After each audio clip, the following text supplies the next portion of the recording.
This is Uriah Faber, the California Kid, and you're listening to Split Decision.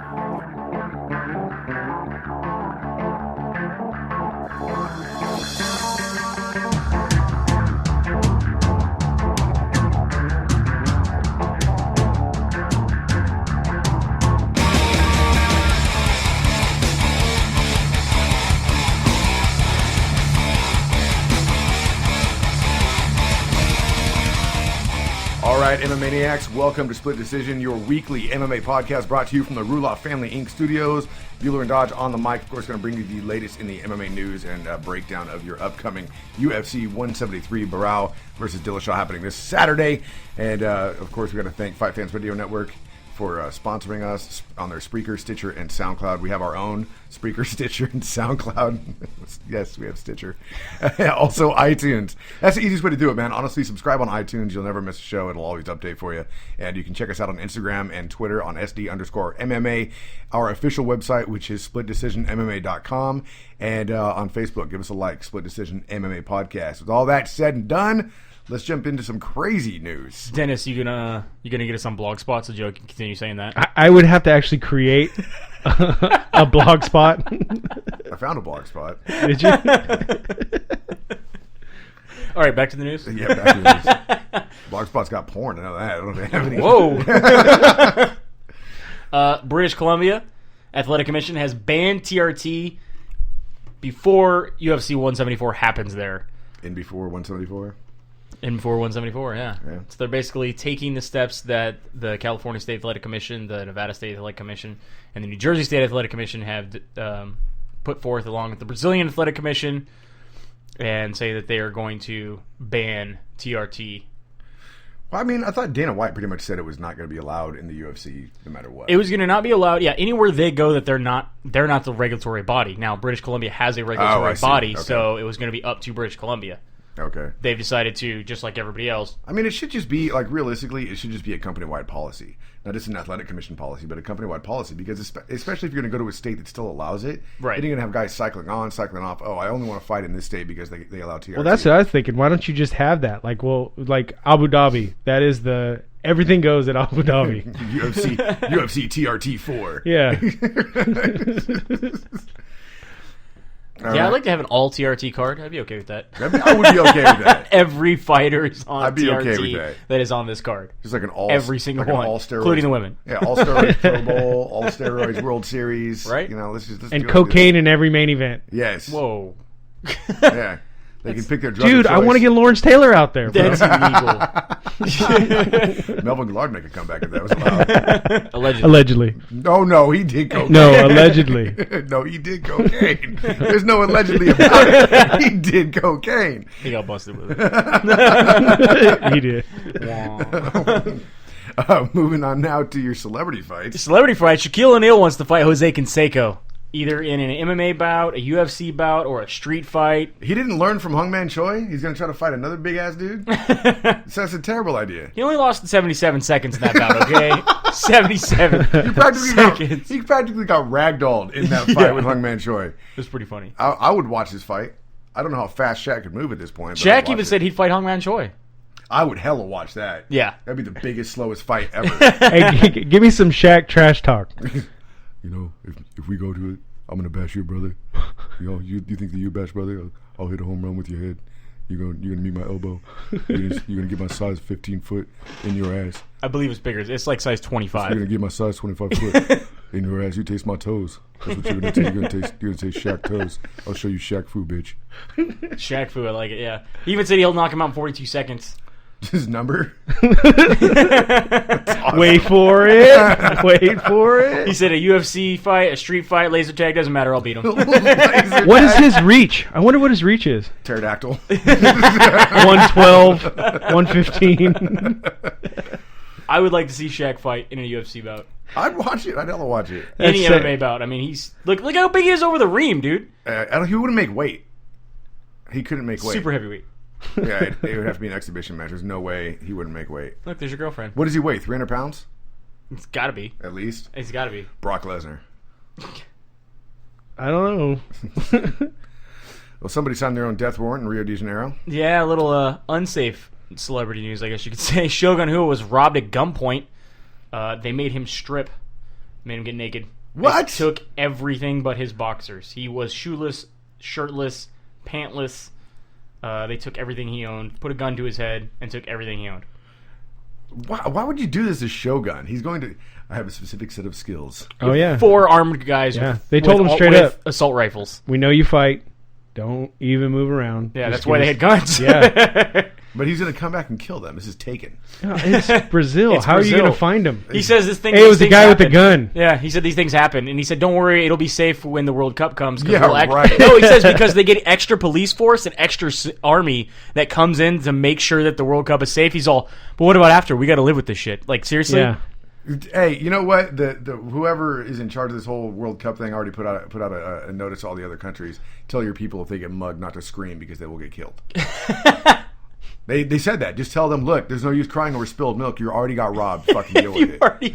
It's disrespectful don't to scream scream about it. while They you're being actually- robbed. They actually have a name. I can't remember what it's called now, but they actually have a name for the crime of escalation that turns into murder, like robbery that turns into murder. It's got a specific name to it. Like, you're not a victim of murder and robbery. You're a victim of whatever it's called. It's insane. Don't scream. You already lost your shit. You know, if you yell at them, they're just gonna fucking kill you. Don't do it. Don't do it. I like Nick's. Oh, response dude, about that it. was hilarious. Nick Diaz was caught outside with a TMZ type reporter, drunk off his ass, obviously, having a good time out on a Saturday night. And they tell him about what happened. He's like, "That's crazy. That's crazy. Dude, you're going to have to slap me. Yeah, he's like, you might as well shoot me. You might as well shoot me. I ain't giving you my clothes. I ain't giving my clothes. No, man, you see that movie Turistas? Remember when they smack that guy, he starts crying? You're going to have to do that to me. You're going to have to smack me until I start crying because I'm not taking off my clothes." Like, he was drunk as fuck, dude. It was hilarious. I don't think Nick Diaz would take off his clothes No. either. I think Nick Diaz would get killed. Yeah, he'd be like, "Shoot me." He even said, "Shoot me. Shoot me." You're not, no, I'm not getting naked. He's all, "But that's real shit, though. That's why I don't go to Mexico or Brazil." Or any country in between. That's awesome. It was pretty funny. Bob Sapp. Bob Sapp says he has $10 million, Liar. and that's why he's on an 11-fight losing streak. Why do because you don't say that shit out loud, man? He doesn't care. He's like, I got $10 million. He's like, Yeah. I've been saving all my money and all these things I did in Japan. He's like, I don't need to really step in and prove myself because I have money. Bob Sapp, the day after he made this statement, checking his mail, IRS. What do you mean you want a meeting? It just goes with what I say, man. I've never heard anybody worth a shit that had to tell me that they were worth a shit. That's a good point. Very valid point.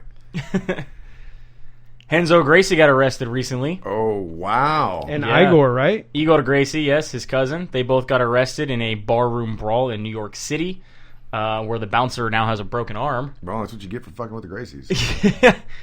He says it was a big misunderstanding. We do have footage of the A incident. misunderstanding that ends up in a broken arm. The misunderstanding was like, you should have let me go. Do you want to watch the video? Sure. I want to see somebody's arm. Yeah, when you watch the video, King Mo's use of the umbrella is brilliant. What is this? Had these guys had umbrellas, you wouldn't have got any of it on video. So everybody should just be running around with umbrellas. Is this a commercial? I kind of like V. Stiviano's way of getting away from the paparazzi. She's just wearing the Oh, welding bike. the welding. Yeah. That's my favorite thing. What do we want? What is this? There's an ad. Stupid ads. We'll come back to that. All right. We'll let that ad run. Get on the other page. Dana yeah. White, Kim Shamrock have squashed their beef, and all it took was a 45-minute phone call. I read this and I was like, wow, cool. So it's 1997. All right. Bigger than us. It's good for the UFC, and it's good for the fans. Yeah, you know what it sounded like? That phone call is like, "Hey man, how do you operate if you want to watch TV and listen to stereo? How would I do that, man?" I'm trying to get the UFC app to work on my Xbox, Dana, and I think you blocked me. So I will give you that $45,000 that I still owe you, and can you get my Xbox to work? Yeah, come you off could put- Angry Island and come to Friendly Shores. Put me back in the Hall of Fame so I can start selling merch. It'd be awesome. This is the fight. Enzo's crazy, man. You don't He mess with is. him. And he wants to get Nice. back in the UFC, which I think is awesome. I mean, if obviously Dana sees this video and shows that he's still got the skills, we should put him back in. Give him What do you- another fight. Give him a fight against this bouncer. Hey, I'd watch that on a fight pass card. He is nuts, though. Yeah, I don't know why you don't let him fight. They just signed a guy that had, what is it? He was a barista. Well, I'm not even thinking about that. just somebody recently. He comes in the UFC, and the last 10 people he fought had never won a fight ever. That happens a lot. Yeah, they come in on hyped up records too. Yeah, because padded. Yeah. a long time ago, Dodge and I used to dive that much farther back into new fighters' records to see like what their success rate actually was. And my favorite thing was looking at what guys they fought and what their win record was. Yeah. And it was like he hasn't fought a guy with a winning record since ever. He's never fought anybody with a winning record. The last 10 fights he did were against kindergartners, and he won every single one of them. That's amazing. Nice. So how do you feel about Dana White and Ken Shamrock, hugging it out? Yeah, like I said, I mean, it's 15 years ago. It would have been a big deal. I don't really care right now. I think it's just something like now Shamrock can go in the UFC Hall of Fame if they really did squash their beef. Then he can go in the Hall of Fame because, I mean, technically... He'll get to show up at the UFC fan expo. Yeah, he can show up at the fan. Maybe he can start making some money off autographs and appearances, you know? Yeah. He's got it bad right now. No, what are you talking about? He's working for 50 Cent, remember? He's 50 Cent's bodyguard. He says he would have stopped Solang from knocking out Jay-Z in that elevator. That's all I'm saying. He says he would have taken care of that. Wasn't he there? No. He said he would have taken care of it, though. He goes, there's obviously that bodyguard needs to come and do my training course. So Ken Shamrock said that. Yeah. You think it was 50 Cent there. Yeah. Right? No, I thought Ken Shamrock was there. Oh, No. because he apparently was there. Yeah. Oh, was he? Yeah. Oh, yeah, Ken Shamrock is obviously there, but not as Jay-Z's bodyguard. Oh, okay. Obviously, he would have done a better job. Did you see 50 Cent didn't get attacked? He was like, I was going to do 50 something. Cent didn't get attacked. Yeah, he was like, I was going to do something, but it wasn't Fitty getting attacked. That's not my client. Not my guy. I wanted to see Jay-Z swing back. She caught him a couple times, so I wouldn't have been mad at him. No, he's smart. That's how you keep all your money. Yeah. Don't react. Right? Don't react. This is true. And now the overused most joke on Twitter, now Jay-Z has 100 problems. Yes. Oh, yeah. He Exactly. finally got the problem with a bitch. Yeah. Finally got the problem with a bitch. Awesome. Moving on now to... Moving on to the UFC suing a gym for showing UFC 145 via paid stream. They paid to get the stream on their laptop, hooked it up to a projector, and showed it to all of their students. Didn't charge the students, just had all their students come over to the gym and watch the UFC stream. This is the Stronghold CrossFit and Brazilian Jiu-Jitsu gym in Point Loma, California. And they are being sued by the UFC, by Johan Promotions, who handles the distribution of the UFC. So basically, Johan Promotions is saying, you are just like a bar. For a public viewing license, you have to go through us for that stream. You can't get the public stream to show this in your gym because you're like a bar. You're like a public viewing. Had he done this at his own house, he would have been fine. Would have been fine. Like we. It was just because it was a public place. It was just because it was a public place. I got to kind of call bullshit on that because it is technically, because it's a gym, it's kind of a members only place anyway. Right. And it's nothing like a bar because they're not doing it for entertainment purposes. And they didn't charge anybody. They're not charging an admission. I think it's being kind of. They're not making any money off of it. Yeah, it's a little petty on the UFC's part for that. I think that Johan Promotions. Okay, Johan Promotions. I think somebody needs to step in and say it's a little petty. Well, apparently this went to court, and so far they said that going back and forth that you can't sue them because it was over the internet. You can't prove that it was through cable. It could have been satellite. It could have been like airwave internet, and there's no law that says you can't show something over the internet. Really? That's not cable. If you can prove that you did not use cable internet, you can get away with it. Well, I'm gonna have to start looking into this a little bit. This loophole that's going on right now. I'm sure it will close up very soon. They're gonna tighten that up. Pretty interesting though. Did you see this fight? I did. This is a fight that happened in which I thought was hilarious, the Michigan Prison City Fight League. Now we just had another video like this 2 weeks ago. This is where the guy quit on his own. Yeah. One guy quit on his own. That was to save his own ass. That was to save his own ass. This is completely different. Right, but This is a guy. We've had just random tap outs now 2 weeks in a row. Yeah. It seems like. This is a guy who's a Jackson MMA fighter. Let's see, his name is Mike Pentenko. Sure. Pentenko was fighting Jeremy Rasner. And basically, he was destroying him. He was hitting him with all kinds of stuff. He was hitting him flying knees. He was hitting him with head kicks. He was hitting him with spinning elbows, like everything you can think of. And basically, he tapped out for the other guy. He just tapped. He says, I just feel there's no point fighting him because he didn't train against me. Yeah, and he said neither one of us are getting paid. I didn't train for him. I just feel like we're amateur fighters. We don't get any money. We don't get paid. And I know the only thing I'm going to finish the fight is he's going to go to the hospital and get hurt, and I don't want that to happen. I feel terrible. I'm just going to give him the win. Right. I guess that kind of makes sense if you look at it from that aspect, because he probably, by finishing the fight, would have sent the guy to the hospital. Oh, yeah. And the guy... Yeah, because the guy wasn't quitting. The guy was even wobbly. I mean, he was all over the place. Yeah. So, I mean, is that good sportsmanship? I don't know. Would you see this happen in the UFC? I don't think it would make it to that level. No, I don't think so. No, we've seen the latter where they just like, okay, we're going to continue to beat the shit out of him. Mazzagati's like, just keep going. I'm not going to warn you. Just keep going. Hey, wait, that's a point. Well, there was a fight like that recently. It was just Who was it, like 2 weeks ago? It was just getting punched nonstop. Yeah. Matt was the Matt Brown fight, right? And Eric Silva. Yeah. Until he started bleeding, kept letting it go. Gotta let it go. Eric Silva doesn't remember the last round and a half of that fight. Well, speaking of Matt Brown said he would like to fight Diaz. He would fight Nate. He wants to fight Nick Diaz. Nate came out on Twitter and said he would like to fight Matt Brown, which doesn't make sense. Dana White recently came out on UFC Tonight and said there's no way in the world that fight is not even being talked about. It's not even close. We've never even considered that fight. Nate Diaz did say he was interested, but that fight doesn't make sense. He fights at 155. He's lost 2 of his last 3. Brown is on this unbelievable roll. He's a welterweight. He's been fighting there for a long time. He deserves a top contender. If Nick Diaz wants to come out and fight Brown, I will do that fight. Yeah! I would love to see that fight. Dude, he said it. There you go. Nick's got to come back. But now Nick's got to come out if he's not drunk at a club talking about Shogun getting hold up. How long has it been since Nick fought, though? How much ring rust is that guy going to have?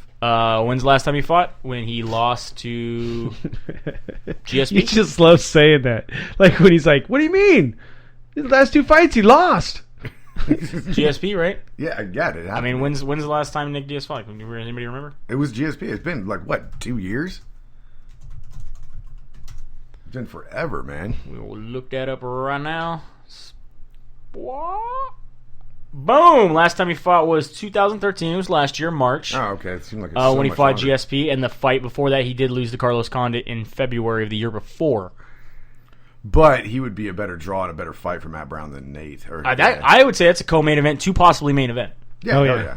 I don't know about pay-per-view main event. Definitely co-main event of a pay-per-view. Nick Diaz gets buys. You put him on a pay-per-view, he gets buys. Right. And I guess if he's only on a year off so far, he's and if he won, make that the title eliminator. Yeah, if he won, the next one would go through the roof. Yeah. Oh yeah. I mean, whoever wins that fight gets a title shot. Hands down. Yeah, oh yeah, has to be. Of course, I don't know. I don't think Nick. I think Nick's going to stay retired. He's having a good time talking about Shogun. Yeah, I guess. He looked like he was having a good time. Well, yeah, he looks pretty happy to me. Another fight, according to Ariel Helwani, that came out on UFC Tonight yesterday. He was saying that the UFC is working on getting Stun Gun to fight Hector Lombard. Now, Stun Gun is, and I just lost his name now. That's awesome. What, Dong Hyun Kim? Yes, Dong Hyun Kim. Sorry. I just caught up where Mike Pyle was saying how much he likes some Dong. He loves Dong, yeah. Dong Hyun Kim up against Hector Lombard in Macau. How do you feel about that fight? Hector Lombard and Stun Gun in Macau? Yep. I'd like to see. This would be an interesting fight. It would definitely somebody would move pretty high up the ladder after this. It would be a good step forward for either one of these guys who wins, especially since Hector Lombard had this huge, promising career coming into the UFC. And I don't want to say he hasn't delivered, but he kind of has delivered. Lately he's been delivering. The first fight he definitely did not. Yeah, he didn't live up to his expectations. This last fight he did pretty well. Yeah, so I mean, yeah, I'd be down for it for sure. All right. And then let's move on to this weird, interesting story that's going on. Yeah. So New York does not have sanctioned mixed martial arts. They do have unsanctioned, kind of underground mixed martial arts. They do allow amateur bouts, but they do not have sanctioned MMA. This is something that's been especially the UFC has been lobbying for a long time. They keep getting blocked, obviously, by the Culinary Union. They attacked them multiple times and been able to put them out. Unfortunately, so you have a lot of these unregulated bouts and things that have been going on, like I said, that are amateur bouts.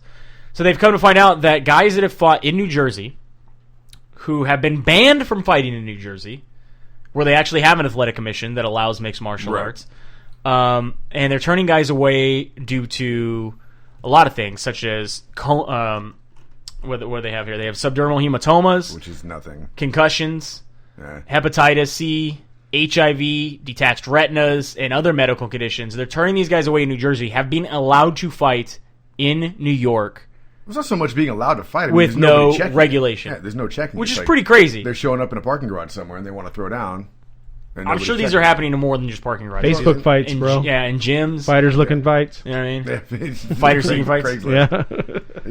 But it's still pretty crazy how unregulated it is, and they think that this is going to help MMA in New York. My whole thing is like, bro, you need to be fighting for your life, not fighting for like a $500 paycheck. Yeah. You got HIV, you're going to die.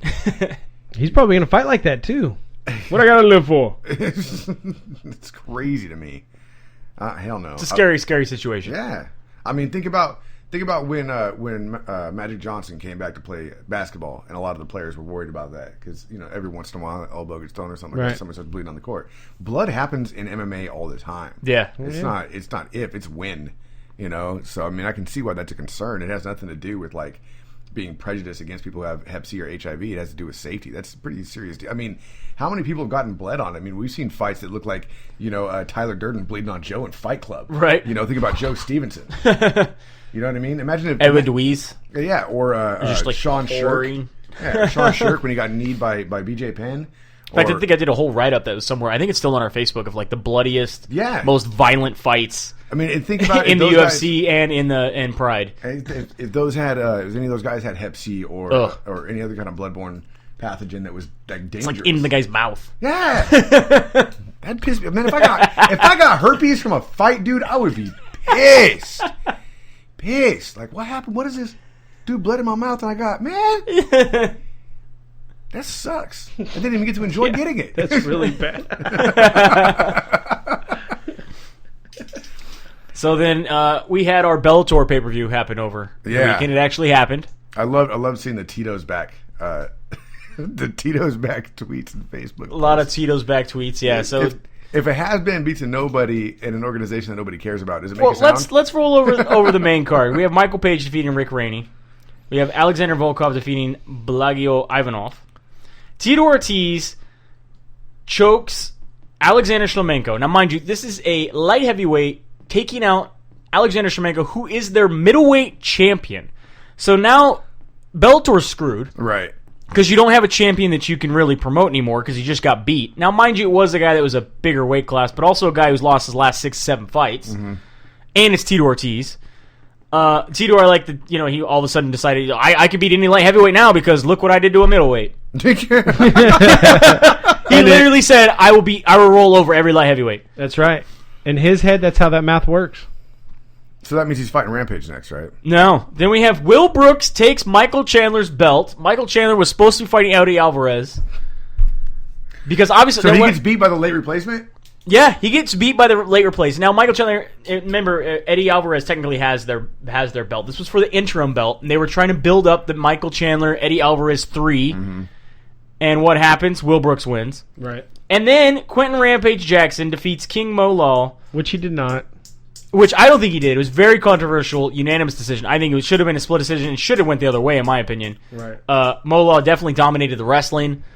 And not only that, but Quentin Rampage says he doesn't know if he wants to even fight Emmanuel Newton, the guy who beat King Mo twice, because he trains with him and they share a coach. Now, that's the guy who just won the light heavyweight tournament bout. So now, again, Bellator's screwed. You have 3 matches that don't make any sense anymore. Wow. So, well, I mean, I'm still sticking with my one pay-per-view. This will be the last pay-per-view? Yep. What were the buys? Did we find out? Haven't found out the buys yet. I know they wouldn't. He wouldn't even talk about the tickets sales. Yeah. It's probably because they had to give away more tickets. Wouldn't even discuss it. He's been asked almost every day this week. That's awesome. Mr. Bjorn does not want to comment. Absolutely fantastic. I got a feeling that it's going to be. That's why I think that after they had to pay the fighters and everything. Yeah. Like you're looking at a pretty serious hit here. Now, mind you, Viacom has some money. Yeah, but they're not just going to keep emptying their pockets for a failing promotion. No. Well, look how long Zuffa did. Yeah. They admitted. Yeah. First 5 to 7 years. Just watched it fly away. I mean, that is a good point. It's coming up. It's coming up. We're going to get paid soon. We're going to get paid soon, guys. It's going to happen. And if you're anybody in front of Viacom, that's what I would do. I'm like, look at Zuffa. They lost money for half a decade. God, could you imagine if Forrest Griffin and Stephen Bonner didn't work? Happened? Yeah. Oh, my God. Yeah. Crazy stuff. It's all just crazy. Last bit of news is good humor between Henderson and Cormier. I like this. Last bit of news, yeah. So just before 173, which is happening this Saturday, we're about to break down here any minute here. Dan Henderson, from his hotel room, ordered Popeye's chicken because he knows how much Dan Cormier loves Popeyes, and hand-delivered it during their workout sessions. Was this before weigh-ins? Yeah, this is before weigh-ins. That's brilliant. Before weigh-ins, he's like, I wanted to give you something to help you with your weight cut, buddy. I love you. And literally brought it into while he's training. Look, he's bringing two 24-piece chicken meals. 24-piece chicken meals. Look, brings it in while he's training. And at first, Cormier thought he was joking. And then he walks over and he's like, wait a minute, he's serious? He looks over and sees the chicken sitting there. He's like, you're a dick. You're an asshole, man. You're an asshole. I'm like, get out of here. He's like, yeah, I'm going to go get me some chicken. I'll be back. That's just mean, man. Who was it that used to send prostitutes to the running backs? I think that was Lawrence Taylor. I think it was. I think you're right. Would. I think you're he would right. send hookers to the running back's room the night before he played that team. Brilliant. It's got to have a game, man. You got to have a game ready to go. Cain Velasquez there just laughing. I'll eat that chicken. He just starts eating it in front of Cormier. What? I'm the heavyweight champion. All right, so let's get on to Hey, break it down. before we break it down, I just want to talk about V3 fights on the West Coast. They're going to be fighting June 21st in Memphis, Tennessee. They're at v3fights.com. It seems like a real legit V production. And the number 3? The number 3. Yeah, V, the number So you don't 3 spell out 3? fights. No. You have to spell out V? No. It's the letter V, the number 3, Okay. fights.com. For the Joey impaired, it is just a V, then a 3, the digit 3, Digit 3. and then fights.com. .com. Got I it. believe it stands for Vinny Vidi Vici. Yeah, that seems to be what's in Oh, okay. That's pretty cool. Yeah. All right, you all right with that? They're out of Memphis. Seems real legit. Appeal to your Italian heritage? Yeah, it does. My WAP heritage. Yeah, check out some of their fights. They have some pretty hardcore knockouts. Cool. So good luck on the 21st then, guys. Yep. Yeah. As we jump in here to UFC 173 going down on Saturday. You want to start down at the bottom of the prelims on Fight Pass? Sure, let's go, man. All right. So I don't even know. I probably don't have the right David order. McHugh Up against Jangalang. Lee. Jangalang. Jangalang. Jangalang. Dude, he's got to come out to LL Cool J. It's jangling, baby. It's Jangling, baby. Go ahead, baby. I'll take Lee all day. I mean, David Michaud is putting his undefeated Both these record guys on the making line. the UFC debut. Yeah, and we got one putting his undefeated record on the line. Jangalang Lee has 2 losses. You're taking Jangalang all day, huh? Yep. Why are you taking Jangalang? Why not? I just like saying his name. LL Cool Jangalang. Sam Cecilio going up against Aaron Phillips. You have Aaron Phillips also throwing his undefeated record on the line, making his debut, I'm assuming, Yes. in the UFC. Yes. Sam Cecilio, we've seen a few times. He's 12-4. Hasn't looked that impressive in the UFC, though. No, He hasn't no, really he been able hasn't. to put it together. He's 2-3 in the UFC. He is 12-4 overall, 2-3 in the UFC. I really hope he can put it together and stick around. Otherwise, I think it's maybe his walking papers. I think it's entirely possible that Aaron Phillips is going to use him as a stepping stone to just get out of the Fight Pass area. Yeah. And then moving on from there, it's Anthony Nkwani up against Vink. Vince. Is it Vince? It is Vince All right. Pichel. He doesn't know how to spell Vince. Vince was coming off of the Ultimate Fighter, who is 8-1. He's 1-1 in the UFC. Going with Anthony Nkwani, you've seen him a lot of times in the UFC. He has got an even record in the UFC, even though his overall record is 16-7. Now, Anthony Nkwani, he's fallen all the way down to the Fight Pass card because of his losses in the UFC. Yes. But he's still got pretty good stand-up. Yeah, amazing stand-up. He's got really good kickboxing. Yeah. So it'll be interesting to see what Vince can put up against Anthony Nkwani. If Anthony Nkwani doesn't win this, then he's going to have a losing record in the UFC and probably going to get his walking papers. I'll take Nkwani, though, to win this, possibly by decision. I think so? You Yeah. don't think he's on his way out yet? Not yet. He's Not quite yet. Not done as a fighter? Not quite yet. So then Al Quinta is going to kick off the preliminary card on Fox Sports 1 up against Mitch Clark. Yes. How do you feel about this fight? I think El Quinta is definitely going to take this fight. He's 3-1 in the UFC. He's 8-2-1 overall. He's a Sarah Longo fighter. Wow. He's still looking for that knockout that Sarah Longo fighters are known for, but he still puts together a pretty solid game with the stand-up, mixing it up with his jiu-jitsu. I think it'd just be a little too much for Mitch Clark to handle. Mitch Clark coming in at 10-2, and he's 1-2 in the UFC. And if Al Quinta is looking for a knockout, this might be the fight that he finds it in. Yeah. Chico Camus going up against Chris Holdsworth. Holdsworth is undefeated. Chico Camus has the experience here, 14-4. And what do you think on this one? You know what? Chris Holdsworth, in my opinion, he did all 5 fights he's finished by submission. But looking at his skills when he was on The Ultimate Fighter, remember he was the one that was on Team Tate that they seemed to kind of be babying and kind of helping out to work his way through. He was their number one pick. Misha Tate's buddy. Yeah. Okay. He was their number one pick. He is from Team Alpha Male. I just think Chico Camas might be able to get the edge here with his experience. You think that Misha Tate's boyfriend was a little jealous of Chris Holdsworth on the show? No, because he seemed to take him under his wing. Unless he was keeping him, pretty close so he wouldn't get on his girlfriend. Maybe that's why he was keeping him close. It's possible. He's trying to get a little smell on him. Tony Ferguson going up against Katsunori Kikuno. Now, both these guys have 20 first-round finishes between the two of them, which is pretty impressive. That's so this insane. might be your quick fight of the night. Yeah. Oh, yeah. You're going to have to watch these guys close. I mean, if you guys looking at experience here, Katsunori, he has 22, 5, and 2. So think about that for a second. 29 fights this guy has. Tony Ferguson only has 17 total, but he's 14 and 3, so he's got a pretty damn good record. Yeah. And with, like you said, 20 first-round finishes between the two of them, it's going to be lightning. Yeah. Who are you taking? I think I'm going to be taking Tony Ferguson. I think he mixes up his striking and his wrestling very well. I'm with you and he's got some definitely heavy hands that we've seen before. Yeah, I'm with you on Ferguson on that one. Now, this is going to be an interesting fight with Michael Chiesa going up against Francisco Trinaldo. Mike Chiesa, of course, is the guy who basically finishes everybody with a was it a rear naked choke? Yeah. Yeah, almost every single fight that he's finished has been with a rear naked choke. He's got one decision win, I believe, and every other thing it was a choke except for the one loss, which was I think it was a Bravo choke. But that's what you got to look for with this guy. He's going up against Francisco Trinaldo, who I can only assume is going to try to keep it on his feet. What do you think about Francisco? I like Francisco Trinaldo in this fight. Again, I think he's one of these guys that mixes it up very well.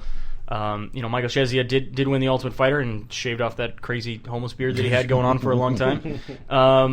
He didn't impress me, obviously, when he lost to George Masvidal. He looked like he was outclassed, and I think Francisco Trinaldo's going to give him a tough fight. Think so? Yeah.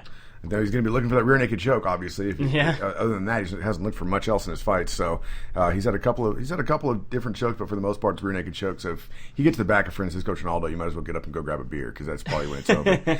Next up, we have your favorite fighter ever in the UFC, Jamie Varner. I have a little thing to say about him. Even though I don't like this guy, obviously from his WC days where I thought he ducked a lot of fighters and he pretty much quit a lot of times and was still able to win. Are you coming around? I think lately he's shown that he actually wants to be here and he's put on some exciting fights. Yeah, I agree with you. I think he has too. I will say that. I just remember, as long as we've been doing this together, you've always been I don't like him because, again, in the WEC, I thought he ducked a lot of fighters and I thought he kind of played it safe a lot of the times. In fact, when he got illegally kneed, he was like, nope, can't continue. Oh, did I win? Oh, I win! He got to keep his belt. Even though he was losing that entire fight. He was losing that entire fight. He was just praying for a knee. Yeah, pretty much. He does have fast hands. He does seem to get a little reckless, though, when either he's tired or when he thinks he already has the guy finished and he just starts wailing on the guy trying to finish the fight. He gets a little crazy, and then that didn't work too well with him in his last fight where he got knocked out by Abel Trujillo. Right. So going up against James Krause, who is not lacking any experience with a record of 20-5. No. So how do you feel about this fight? James Krause is also going to be 6 inches taller than Jamie Varner. Wow. I think he's definitely going to be using range to control the distance. 6 inches, though, right? Yeah. Is that what you tell him? That's what I tell everybody. He's got really good kicks. I do think, though, that Jamie Varner is good at pressure, is good at mixing up his takedowns and strikes. As long as he doesn't get too reckless, I think he will win this fight. It's going to be interesting to see that reach advantage with James Krause, who, like I said, again, has the experience in this fight, too. He's not too far behind Jamie Varner. Yeah. So this could be a good back and forth. We'll see what happens there. With Takeya Mizugaki next up against Francisco Rivera. You got Takeya Mizugaki, very experienced again, 19-7-2. Francisco coming in with just 12 fights at 10-2. I got a feeling you're taking Takeya Mizugaki in this one. I am taking Mizugaki in this fight. He is super, super durable. We know he likes to trade in the pocket. I'm not saying he's unhittable because he gets hit a lot, but right. He is so durable that he just doesn't go down. He is a grinder. Now, Francisco Rivera is a very heavy hitter. He's got fast hands. He's got good... he's fast overall, but he does have good hand speed. He likes to jump on guys when he sees that he's in trouble, so he's what they call a killer. You know what I mean? He sees a guy hurt, he rushes in to try to finish. But Mizugaki's not an easy guy to finish. I mean, he's gone through a prime Miguel Torres to decision. He's gone through a lot of these guys and been able to walk away with the decision. He needs to be able to, again, exchange in the pocket and grind this fight out. I'll be taking Mizugaki. Now, Mizugaki, also Rivera is a short notice replacement, and that is because that TJ Dillashaw, Mizugaki's original opponent, is getting moved to the main event. So Francisco Rivera is coming in on short notice. Got it. Okay. I will be taking Mizugaki. Yeah, Francisco Rivera, I mean, he could surprise everybody. Yes. The thing is because he's so quick to jump and get that killer instinct, if he has to go all 3 rounds with Mizugaki, we got to question his cardio. Exactly. In the late rounds as well. Then we move on to Robbie Lawler up against Jake Ellenberger. This is going to be a great fight. People are saying this could be technically the title fight for the welterweight division. If Robbie Lawler actually won the belt, which a lot of people think he should have won. Right. I'm one of those people that think Robbie Lawler lost that. He should have won if he didn't taunt and and throw away that 5th round by allowing Hendricks to score those points, because he wasn't getting knocked out. Right. He was definitely getting the better of the exchanges, but then he was just begging him to hit him and kind of taunting him like, you're not going to knock me out. That's scoring points. So. Right. We know Lawler has heavy hands. We know he's got good boxing, decent takedown defense. He's good in the clinch. His cardio might be an issue. He has looked tired in these later fights. Ellenberger, though, I mean, this guy's the juggernaut for a reason. He just keeps going. He did look flat in his fight against Rory McDonald, so he needs to prove that he wants this fight. That was the fight, last July. Yes. It was like where even Dana White was like, both these guys are our top contenders. Yeah, it was one of and the they most look like fights shit. of the year. Yeah, and they said it was one of the most boring. And they said he just couldn't pull the trigger. He just did not want to push it. And you can't do that against Lawler. You cannot do that against Lawler. Now, again, both these guys are wrestle boxers. I think I'm going to be giving the edge to Jake Ellenberger if he does the fight, if he can control the fight well, but I would love to see Robert Lawler win. You got to look at how many KOs Jake Ellenberger has coming into this, too. It's not like he doesn't have heavy hands. He's got 18 KOs out of 29 wins, and a lot of the last fights that he has won, he had a KO over against Nate Marquardt, and then if you go down further than that, he TKO'd Jake Shields, knocked out Sean Pearson, TKO over John Howard at Doomsday, TKO over Mike Pyle. But when's the last time Lawler was knocked out? I don't think Lawler with Nick Diaz. I think that was the last time Robbie Lawler was knocked out.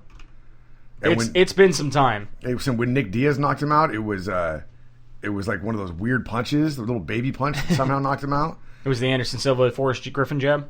Yeah, it was weird, man. Like I'm looking.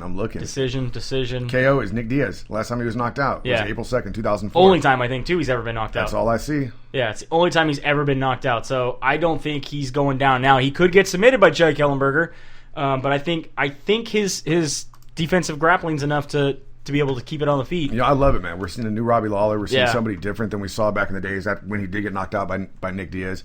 I like the freight train that he's on right now. It's going to be cool to see the outcome of this fight for sure. So you taking Lawler for sure? I will definitely take Lawler. All right. I'm a big Lawler fan in this fight. Dan Henderson in your co-main event up against Daniel Cormier, who I'm assuming, hopefully by this point in time, has gotten to eat his chicken. No, he's not allowed to eat chicken until he's done. Oh, man. Until he's done making weight. That's going to be really, really old. Daniel Cormier is undefeated. He is 14-0. He went through Strikeforce and dominated everybody there. He's come through the UFC. He's 3-0 in the UFC. He's doing very well. Now, most of the time, this was at heavyweight. He has dropped down to light heavyweight. He says he feels much better at light heavyweight. He wants to finish his career at light heavyweight. Both these guys are amazing Olympic caliber wrestlers. Both these guys were on the Olympic teams. Yeah. You got a Greco-Roman wrestler up against a freestyle wrestler. We talked about this before when the fight was first announced. This is going to be a great clash of styles. Dan Henderson is the perennial underdog. He is always the underdog in his fights, but he always proves everybody wrong. I mean, that right hand is an equalizer. It really is. He can put anybody down at any time as long as he can land it. And Cormier's chin hasn't been tested yet. Not by someone like Not by someone with the hand that Henderson has. No. But his striking has definitely gotten a lot better since he first started. He's done well in the clinch. I mean, look what he did against Frank Mir. He was able to dominate. He's also got a very good double leg. His last fight, you couldn't really see what he did. I mean, he beat the guy in, 70-something seconds, and that was a former barista, so it's not like that was really much of a challenge. I think this is going to be a really good fight. The thing about this that interests me the most is that if you look at the wrestlers that Henderson has lost against, they're nowhere near the same caliber of wrestler that Daniel Cormier is. You look at Jake Shields, you look at Rampage Jackson, you look at Rashad Evans. They're not on that level of Daniel Cormier's wrestling, and they did enough to keep it on their feet and give Henderson fits to where he would lose a decision to them. Right. So we're going to see that same problem with Cormier. Is Cormier's stand-up good enough to give Henderson fits because if he can't take him down? I don't think his stand-up is good enough to give him fits, but I definitely think his wrestling will give him fits. And I think that's where Daniel Cormier walks away with the decision in this fight. Think so? Yes. Or you think he's going to use his wrestling in reverse, though, to keep it standing, or do you think that he's going to try to get to the ground?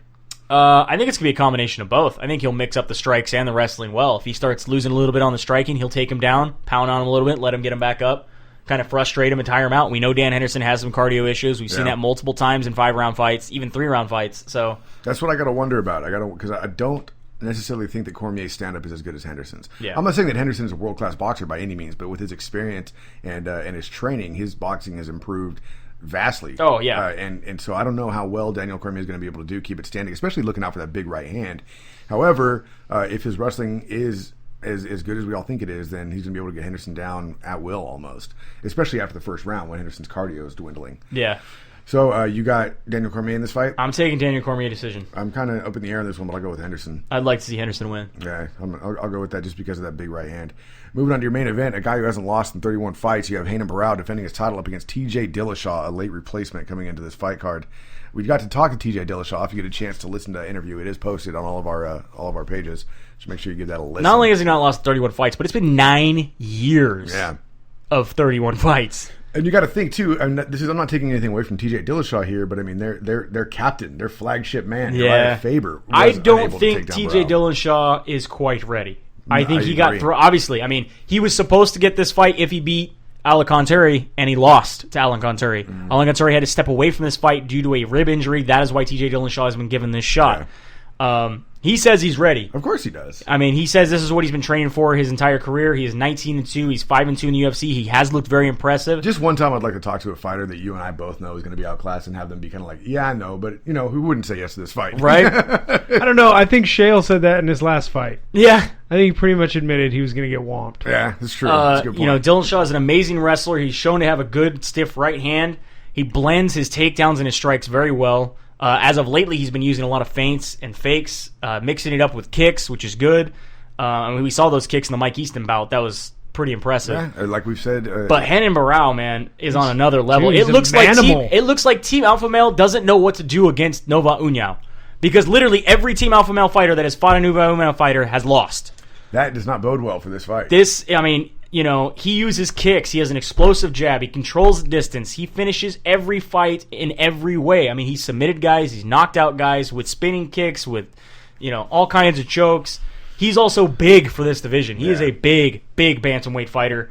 I definitely think he's going to have more tools to put away TJ Dillashaw in this fight. Yeah, this is a guy that Dodge and I called when they brought him up from Brazil. We were like, this guy is going to be champ. Yep. As long as, looking at his record in Brazil, it's kind of hard to judge with the Brazilian fight leagues and stuff because, we don't follow those so closely. But when you got a guy who hasn't lost in 20-something fights when he joined the UFC, you kind of got to wonder. And then he proved himself in his first fight. And I was like, no, this guy's the real deal. And sure enough, he's proved it. And now he's the champ for a reason. And TJ Dillashaw's got his work cut out for him.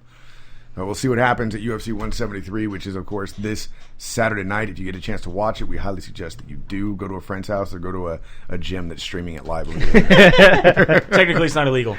Yeah. So big thanks to Fight Fans Radio Network. Of course, get us on our Spreaker, Stitcher, and SoundCloud. Subscribe on iTunes. You'll never miss an episode. It'll just update automatically. You can also get us on our website, which is splitdecisionmma.com. Twitter and Instagram. There we go. Twitter and Instagram is SD_MMA. And on Facebook, Split Decision MMA Podcast. From the Ruloff Family Inc. Studios, Bueller and Dodge saying have a good night. We'll see you at the fights.